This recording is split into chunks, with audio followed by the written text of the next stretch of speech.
که در طول تاریخ هیچ کس نه انجام داده، نه سراغی از اون داره و نه سابقه ای داره و اون حمله به تأسیسات فعال هسته‌ای بود. Diğer taraftan Siyonizm rejiminin 13 Haziran sabahında İran'a yönelik başlattığı suç teşkil eden bu saldırının bir diğer bugüne kadar tarih boyunca görünmemiş yönü de aktif nükleer tesislerin vurulmasıdır ki söylediğim gibi tarih boyunca bu suçun herhangi bir örneği daha görünmemiştir. البته ما سابقه حمله با بمب اتمی رو داشتیم که در 1945 امریکا در ژاپن استفاده کرد، اما تاکنون هیچ کشوری به تأسیساتی که در حال فعالیت و در حال تأسیسات هسته‌ای که در حال فعالیت و کاره، هیچ کشوری تاکنون همچین کاری رو از زمان پیدایش اتم تا حالا نکرده بود که در این حمله باز این اتفاق مجرمانه رخ داد. Tabii 1945 yılında Amerika'nın Japonya'da atom bombası kullandığı örneğine şahit olmuştuk. Fakat bugüne kadar tarih boyunca aktif bir nükleer tesisin saldırıya uğraması bugüne kadar görülmüş bir şey değildir. خب روز 13 ژوئن ظرف چند ساعت، کمتر از 4 ساعت 5 ساعت، تمام فرماندهانی که به شهادت رسیده بودند جایگزین شدند و مسئولیت‌های کار رو به عهده گرفتند. 13 Haziran'daki saldırı başladıktan kısa bir süre içerisinde 4-5 saat içerisinde bu saldırıda kaybettiğimiz üst düzey komutanlarımızın yerine hemen yenileri atandı. و مدیریت عملیات آغاز شد و بر اساس ماده 51 منشور سازمان ملل متحد که حق دفاع مشروع رو به کشورها میده، اقدامات ایران در پاسخ به این حمله تجاوزکارانه آغاز شد. Ve hemen karşı operasyonun yönetimini ele aldılar ve yönetildi ve bu çerçevede Birleşmiş Milletler Şartı 55. maddesi uyarınca ki ülkelere meşru savunma hakkını tanımaktadır, İran'ın karşı savunması başlamış bulundu. که در ادامه هم خب دیگه در جریان هستید. این نبرد حدود 12 روز طول کشید و نهایتاً به درخواست طرف مقابل برای آتش‌بس، البته ما آتش‌بس رو قبول نکردیم، اسم لفظ آتش‌بس رو نپذیرفتیم. ما گفته بودیم اگر رژیم صهیونیستی توقف بده عملیات تهاجمشون، ما هم متوقف میکنیم، آتش‌بسی نداریم. Ve bildiğiniz üzere savaş neredeyse 12 gün sürdü ve 12 gün sonunda da karşı tarafın isteğiyle ateşkes sağlanmış bulundu. Fakat şunu da söyleyelim, biz ateşkes terimini kabul etmiyoruz. Biz başından itibaren şunu söyledik, karşı taraf saldırılarını durduracak olur ise biz de karşılıklı olarak durdururuz. البته خب میدونید در یکی دو روز آخر هم به دلیل به حال ناتوانی که و محاسبات اشتباهی که رژیم اسرائیل کرده بود، نهایتاً امریکایی ها آمدن به کمک رژیم اسرائیل و اونها هم در یک اقدام دیگری که همون حمله به تأسیسات هسته‌ای بود مشارکت کردند و اونها هم مستقیم وارد جنگ شدند و به کمک رژیم اسرائیل آمدند و بلافاصله خود امریکایی هم فشار آوردند که این توقف باید انجام بشه و امانگی‌ها رو کردند و از طریق کانال‌های مختلف کشورهای منطقه پیام‌هایی رو فرستادند که درخواست کردند که ایران بپذیرد که این جنگ متوقف بشه.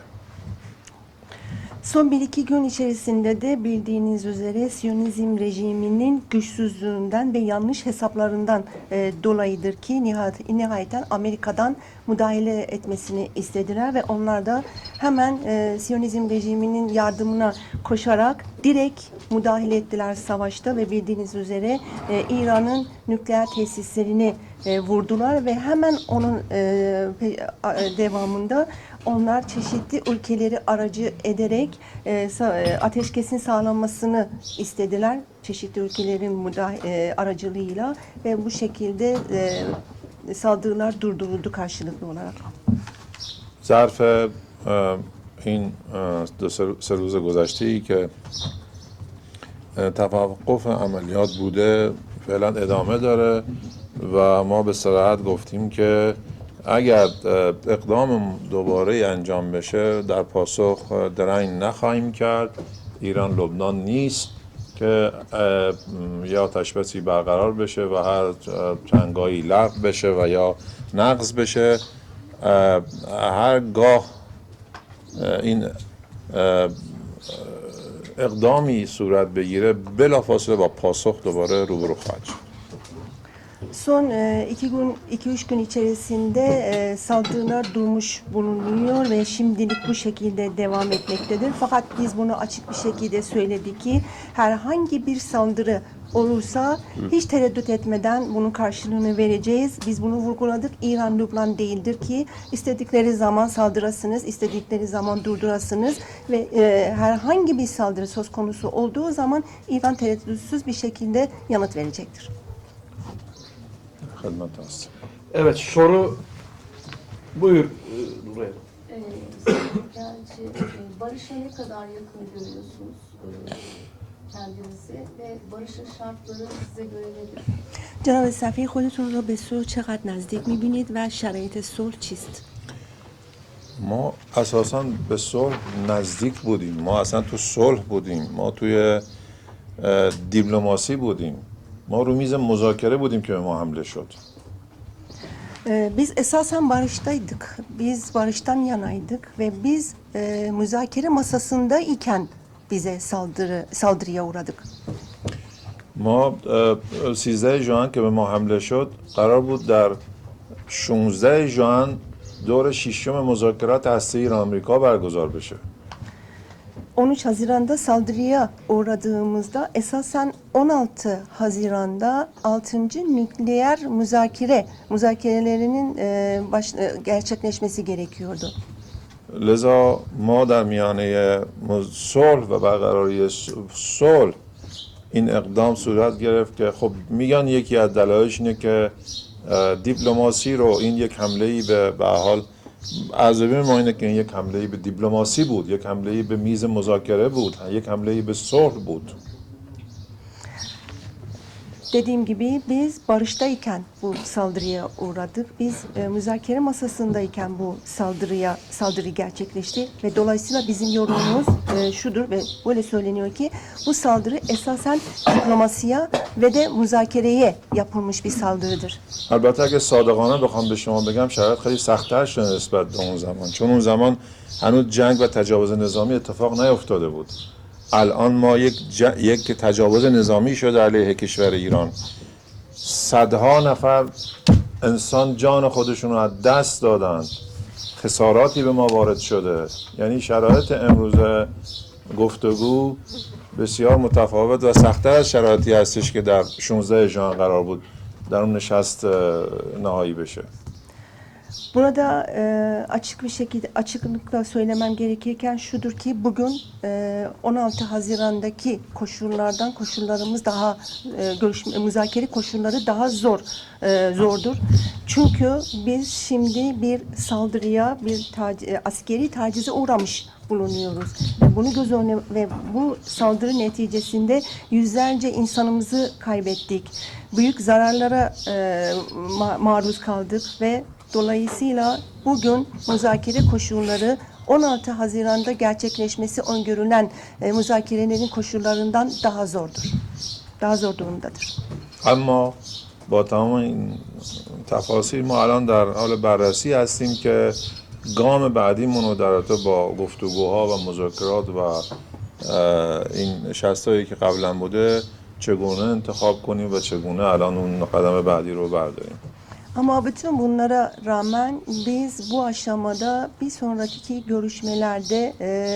görüşmelerimizi planlama hususunda nasıl adımlar atmamız gerektiğini şu anda planlıyoruz. Evet, başka Şimdi bununla bağlantılı bir soru. Siz barıştan bahsediyorsunuz, planlamalardan bahsediyorsunuz ama dün Trump mealen pes ederlerse yaşamalarına izin veririz dedi. Pes ederlerse yaşatırız dedi. Yani İran'a böyle bir tavır var. Açık açık bunu söyledi. Bu şartlarda sorumu bitireyim. Bu şartlarda İran ne yapacak? Yani böyle bir şeyle karşı karşıya buyurun. İran'ı yeniden masaya çekmek için Burman Fordo tesisinin yerine sivil, içinde uranyum zenginleştirmesi içermeyen bir nükleer program kurulması ve bunun için 30 milyar dolar verilmesi konuşuluyor. Ne kadar verilmiş? 30 milyar dolar. İran'a mı verilmiş? teklif ediliyor diyor. Teklif, yani böyle bir öneri var. جناب آقای امین پازارجی گفتن که جناب عالی به این شکل فرمودید که در حال برنامه‌ریزی گام‌های بعدی برای مذاکرات هستید. این در حالی هستش که ترامپ دیروز اعلام کرد که اگر ایران منصرف بشه و عقب نشینی بکنه ما اجازه حیات و زندگی اونها رو خواهیم داد. ایشون هم گفتن که ادعایی هستش که کشورهای عربی در قبال حمله‌ای که به تاسیسات فوردو انجام شد یک مبلغ 30 میلیارد دلار به ایران پیشنهاد دادن که به این شکل منصرف بشه از ادامه برنامه هسته‌ای. منم مثل شما اینا رو توی رسانه ها دیدم. هیچ چیز ما قطعی این در این خصوص نداریم. این که ایشون فرمودند از حیات و اینا، حیات و زندگی ما دست خداوند بزرگه و دست هیچ کس نیست. ملت ایران هم حیاتش در طول قرنها و صدها و هزاران سال نشون داده که چگونه از خودش دفاع میکنه و چگونه با افتخار در راه دفاع از میهن تردید نمیکنه، با اتکا بر ذات حضرت باری تعالی. اون نکاتی هم که شما فرمودید من اطلاعی ندارم، منم شما تو رسانه ها دیدم Esasen و sizin خیلی پایه و اساسی نداره. Esasen sizin dediğiniz iddiayı ben de basında görmüş bulunuyorum ve herhangi bir gerçeklik payı olduğunu söyleyemem. Fakat diğer taraftan söylediğiniz Trump'ın sözleriyle ilgili şunu söylemek istiyorum ki İran halkının hayatı ve yaşamı Allah'ın izniyle Allah'ın elindedir. Ve hiç kimse Allah dışında bizim için hayat biçemez, hayatımızı elimizden alamaz. İran halkı binlerce yıldır, yüzlerce, binlerce yıldır ki büyük bir onur ile ülkesini savunmuştur ve Allah'ın izniyle bundan sonra da savunacaktır. فقط نکته من اضافه کنم، کاری که امریکا کرد در حمله به تأسیسات هسته‌ای، چون خودش حال مذاکره با ما بود، خودش در حال گفتگوی دیپلماتیک با ما بود، خیانت امریکا به دیپلماسی بود. Fakat şunu da eklemek isterim ki Amerika kendisi bizim ile müzakere masasında olduğundan dolayı, kendisi bizimle diplomatik müzakereler yaptığı dönem içerisinde bizim nükleer tesislerimize saldırısı esasen diplomasiye ihanetiydi. در مذاکره‌ای که در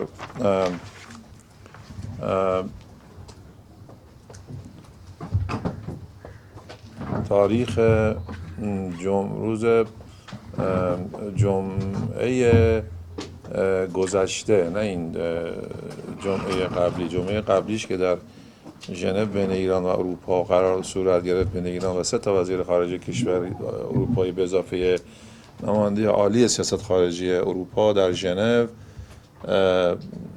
گفتن امریکایی‌ها ما 2 هفته زمان میدیم برای مذاکره، اما کمتر از 48 ساعت به سایت‌های هسته‌ای ما حمله کردن. Diğer taraftan bildiğiniz üzere önceki cumadaydı. Biz bir önceki cumada Cenevre'de İran ve 3 Avrupa ülkesi ve Amerika ve de Avrupa Birliği dış politikadan sorumlu yetkilisi arasında gerçekleşen görüşmede İran'a 48 saatlik bir süre verilmelerine rağmen bu süreden önce saldırıda bulundular. برای این نکته رو بگم خدمت خانم‌ها و آقایون محترم که جالب بدونید برای اولین بار است در طول تاریخ گفتم به یک تأسیسات هستی در حال فعال حمله شده. اون توسط کی؟ یک سوپر پاور، یک ابرقدرت مسلح به سلاح هسته‌ای به همراه یک موجودات دیگه ای که خودش سلاح هسته‌ای داره اما غیر قانونی هستش، عضو NPT و قوانین بین‌المللی هسته‌ای نیست، به کشوری که عضو NPT هستش زیر نظر بازرسی‌های آژانس بین‌المللی انرژی اتمی هست و کل برنامه‌اش داره به دقت مانیتور میشه و هیچ گونه سلاح هسته‌ای تا کنون تایید نشده که داره و یک برنامه صلح‌آمیز داره توسط اون دو تا کشوری که با اون کیفیتی گفتم خدمتتون، یکیشون سلاح غیر قانونی هسته‌ای داره، یکیشون هم سوپر پاور هسته‌ای هست، مورد حمله قرار میگیره. Sözlerimin başında şunu belirttim. Tarih boyunca ilk kez aktif bir nükleer tesise saldırı gerçekleşti. Peki bu saldırı kimler tarafından gerçekleşti? Bir taraf kendisi nükleer silahın büyük gücü sayılan bir ülke, büyük güç olarak. Diğer tarafta da nükleer silaha yasa dışı bir şekilde sahip olan, NPT'ye üye olmayan ve herhangi bir uluslararası nükleer kurala tabi olmayan başka bir varlık tarafından bu saldırı gerçekleşti. Kime gerçekleşti? NPT'ye üye olan bir ülkeye. Uluslararası Atom Enerjisi Kurumu'nun denetiminde olan ve herhangi bir nükleer silaha sahip olmayan, barışçıl bir nükleer programı olan İran'a karşı gerçekleşti. دو سوم کل بازرسی‌های آژانس بین‌المللی انرژی اتمی از ایران انجام میشه. Uluslararası Atom Enerjisi Kurumu'nun denetimlerinin 2/3 İran'da gerçekleşiyor. İran'dan gerçekleşiyor. مدیر کل آژانس بین‌المللی انرژی اتمی همین هفته پیش گفت که ما هیچ شواهدی برای اینکه ایران دست به سلاح هسته‌ای رسیده نداریم. Uluslararası Atom Enerjisi Kurumu'nun genel müdürü de geçen hafta açıkladı ve dedi ki biz İran'ın nükleer silah elde ettiği hususunda herhangi bir delile sahip değiliz. Elde etmiş değiliz. اقدام این امریکا و اسرائیل اقدام بسیار خطرناک و میتونست فاجعه باری باشه. Amerika ve İsrail'in bu tehlikeli girişimi gerçekten büyük facialara neden olabilirdi.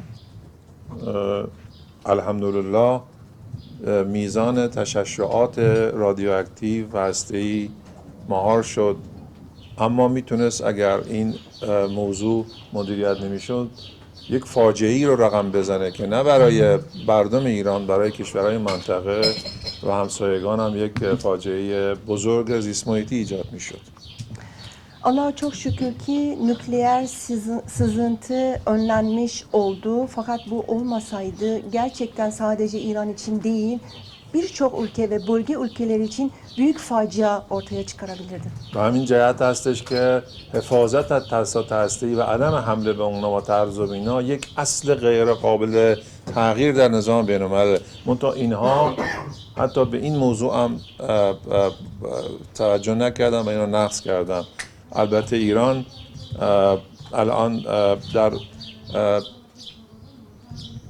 سازمان بین‌المللی و سازمان ملل روند شناسایی متجاوز رو آغاز کرده و در حال بررسی و ارزیابی خسارات وارد هستیم و اینها رو اطلاعات که جمع‌آوری شد ما از طریق مجامع بین‌المللی هم موضوع این شناسایی متجاوز و هم بحث خسارات رو پیگیری خواهیم کرد. Bu nedendendir ki nükleer tesislerin korunması ve bu tesislere saldırı olmaması gerektiği hususu uluslararası düzenin değişmez bir kuralıdır. Fakat gel gelelim ki onlar bu değişmez kuralı da ihlal etti. Tabii ki İran çeşitli uluslararası kuruluşlar ve başta Birleşmiş Milletler nezdinde bu saldırıyı yapanların tanınması hususu sürecini başlatmış bulunuyor ve İran'a bu saldırı neticesiyle verilen zararın boyutu şu anda araştırılıyor ve dolayısıyla bu sonuçta elde edildiği takdirde zaman bu çeşitli kanallar üzerinde tabii ki kamuoyuyla da paylaşılacaktır. Evet. Bilgehan Hanım buyurun. Lütfen arkadaşlar tekrar soru sorarken kurumunuzu isminizi Kendinizi bir kez daha tanıtın. hatırlatın. İyi olur. TV100 Ankara Haber Müdürü Bilgehan Özel. İran'a yapılan saldırı, geçmişte Irak'a yapılan saldırının gerekçelerine benzerlik teşkil ediyor. O zaman da Irak için kitle imha silahları gerekçe gösterilmiştir. Şimdi tabii meşru müdafaa hakkı çerçevesinde İran kendini savundu. Ama şu anda gelinen noktada bir ateşkes var. Plan sizce sadece İran'ı zayıflatmak mıydı yoksa tehdit hala sürüyor mu? خانم بیلگه مدیر خبر تیوی 100 هستن در آنکارا. ایشون میگن که بهانه متجاوزین به ایران مشابه بهانه‌ای بود که در حمله به عراق صورت گرفت. در اون دوران هم عراق رو به بهانه داشتن سلاح‌های کشتار دست جمعی بهش حمله کردن. در نهایت ایران در چارچوب حق دفاع مشروع از خودش دفاع کرد و در حال حاضر یک آتش بس برقرار شد. در اینجا آیا به نظر شما هدف اصلی کسانی که به ایران حمله کردن تضعیف ایران بود و آیا هنوز تهدید ادامه داره یا نه؟ ببینید خب حتما همین جوره دیگه. به حال اسرائیل شما میدونید که یه نقشه خوی تجاوز طلبی داره در منطقه. ابتدا دیدید در غزه چه اتفاقی افتاد، در ادامه به کنانه باختری تسری پیدا کرد، در ادامه به لبنان پیدا کرد، در سوریه به حال مرتب روزانه داره تجاوزات و حملاتی داشت و به یمن حمله کرد. خب الان در ادامهش به ایرانه. البته من میخوام اینجا تاکید کنم این فقط به ایران و این سه چهار کشور متوقف نخواهد شد. به حال این دامن همه کشورها را خواهد گرفت و چیزی نیست که متوقف به اینجا بشه. خب البته اونا میخواستن یک ضربه اساسی و بزنند و ما تسلیم بشیم.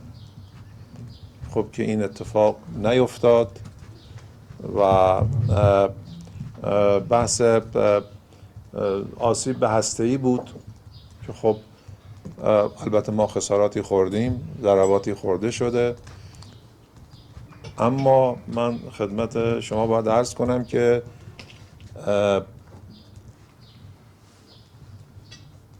بحث هسته‌ای ما یه بحث بومیه. ما این هسته‌ای رو از هیچ کجا وارد نکردیم و این یه دانشی هستش که از در ذهن و فکر جوانان و مهندسین ایرانی هستش و چیزی که در بومی باشه، داخلی باشه، در ذهن باشه از بین رفتنی نیست، سریع احیا میشه. Tabii sizin de söylediğiniz gibi esasen bu İsrail'in bölgemizdeki her zamanki tacizci bir tavrıdır. Kendi saldırgan ve tacizci bir tavrıdır. Onlar bildiğiniz üzere Gazze'ye, Batı Şeria'ya, peşinden Lübnan'a, Suriye'ye, Yemen'e saldırılarda bulundular ve devamında da İran hedef alındı. Fakat şunu da söylemek istiyorum ki bu İran'a ve bahsettiğim 3-4 kişiye, 3-4 ülkeye sınırlı kalmayacak bu saldırılar ve devamında bütün ülkelere hedefte koyacaklar onlar. Burada onlar esasen İran'a bir esaslı darbe vurmak ve de İran'ın teslim olmasını istiyorlardı ki bildiğiniz üzere bu gerçekleşmedi. Diğer taraftan onlar İran'ın nükleer tesislerini ve gücünü vurmak ve zarara uğratmak istiyorlardı ki tabii esasen bazı zararlara uğrattılar bizim nükleer tesislerimize zarar verdiler. Fakat şunu söylemek istiyorum ki bizim nükleer programımız ve faaliyetlerimiz bir yerli faaliyettir. Ve bu tamamen bizim gençlerimiz ve bilim adamlarımızın ürünüdür ve onların yeteneğidir. Dolayısıyla yerli olan bir yeteneği ve bir bilim bu şekilde yok olmaz ve her zaman devam eder. اما نه تسلیم این در کار نبود، این اونها بودن که به شدت دنبال توقف درگیری و عملیات بودن Diğer taraftan İran teslim olmadığı gibi karşı در taraf روزهای آخر. Diğer taraftan İran teslim olmadığı gibi son günlerde karşı taraf özellikle bu saldırıların durdurulması için çaba gösterdi ve istekliydi. Evet. Buyur Levent Bey de devam edelim. Ondan sonrası tamam. Savaşın başından bu tarafa Türkiye'nin tavrını değerlendirdi Sayın Büyükelçi. Ekol TV'den devam ediyor. Ekol TV. Cenab-ı Ağa'yı Saldırının başından beri Türkiye'nin tavrını nasıl değerlendiriyor Sayın Büyükelçi? Bir de Hürmüz Boğazı'nın kapatılması yönünde parlamentodan bir ülke kararı alınmıştı. Bu hayata geçecek mi, geçmeyecek mi? جناب آقای لونت از اکول تیوی هستن. ایشون میگن که رویکرد ترکیه از آغاز جنگ رو چطور ارزیابی میکنید؟ ikinci sorunuz pardon neydi? یکم که مجلس ایران برای بستن تنگه هرمز تصمیم گرفت آیا اجرایی خواهد شد yani? ما از برادرانمون در ترکیه در همه سطوح به خاطر همراهی برادران و خواهرانمون در ترکیه برای همراهی با ما در این جنگ نابرابر و ظالمانه تشکر و قدردانی میکنیم. Biz Türkiye'deki bütün kardeşlerimizden çeşitli düzeylerde bu eşitsiz ve zalim savaşta bizim yanımızda yer aldıklarından dolayı teşekkür ediyoruz. ما میدونیم که در مثل خود ما در ایران در ترکیه هم مفهوم ظالم و مظلوم خیلی معانی بلند و مهمی هستند. Biz şunu iyi biliyoruz ki İran'da olduğu gibi Türkiye'de de zalim ve mazlum anlamı gerçekten önemlidir. و در این رابطه دیدیم از همه سطوح دولتی، پارلمانی، افکار عمومی، دولت، مردم عادی، مردم و شاید براتون جالب باشه حتی مردم کوچه بازار در ترکیه که ما باشون برخورد میکردیم خیلی حس همدردی و همراهی و اینا با ما داشتن که برای خود ما جالب بود که این همه ما دو ملت به هم نزدیک هستیم و حس مشابهی داریم. Bu süre içerisinde Türkiye'de Türkiye Cumhuriyeti Devleti parlamento seviyesinde, kamuoyu seviyesinde normal halk çok ilginçtir. Sokaktaki halk bile bizi gördüklerinde bütün düzeylerde ve herkes bizimle dayanışma ve birlik mesajları verdiler. Birlik içerisinde oldular ve bu iki milletin ne kadar birbirine yakın olduğunun bir göstergesidir. شما میدونید در این جنگ ما واقعا جنگ نابرابری بود و در این جنگ ما یک تنها بودیم در برابر بیش از 10 کشور. Siz de çok iyi biliyorsunuz ki bu savaş gerçekten eşit olmayan bir savaştı ve biz 10 ülkeye karşı tek başımızda savaştık. یعنی بذار بگیم این جنگ یک کشور با یک به اضافه 10 بود. Daha doğrusu bu bir ülkenin 1+10 ülkeler ile savaşıydı. یکی هر کدوم یه جوری به تجاوز رژیم اسرائیل به ایران کمک میکردن. Bu ülkelerin her biri Siyonizm rejiminin İran'a olan saldırısına çeşitli yardımlarda bulunuyorlardı. اخیراً هم یکی از این کشورها گفته بود که بله ما در رهگیری موشک‌های ایران کمک کردیم که اینا تو مسیر اینا رو هدف قرار دادیم و رهگیری کردیم. Bu ülkelerden biri de geçenlerde açıkladı ve dedi ki biz İran'ın füzelerinin takibi ve havada imhası hususunda yardımcı olduk dediler. لذا ما از برادرانمون در ترکیه که در این شرایط با ما بودند و همدردی کردند و حمایت کردند کمال تشکر و قدردانی رو داریم. Dolayısıyla biz bu süre içerisinde bizimle dayanışma içerisinde olup bizi destekleyen Türk kardeşlerimize teşekkürlerimizi sunuyoruz. راجع به اون سوالتون راجع به بحث تنگه هرمز هنوز این تصمیمیه که باید در سطح مقامات عالی نظامی و کشور گرفته بشه که هنوز این موضوع تصمیم مشخصی راجبش گرفته نشده.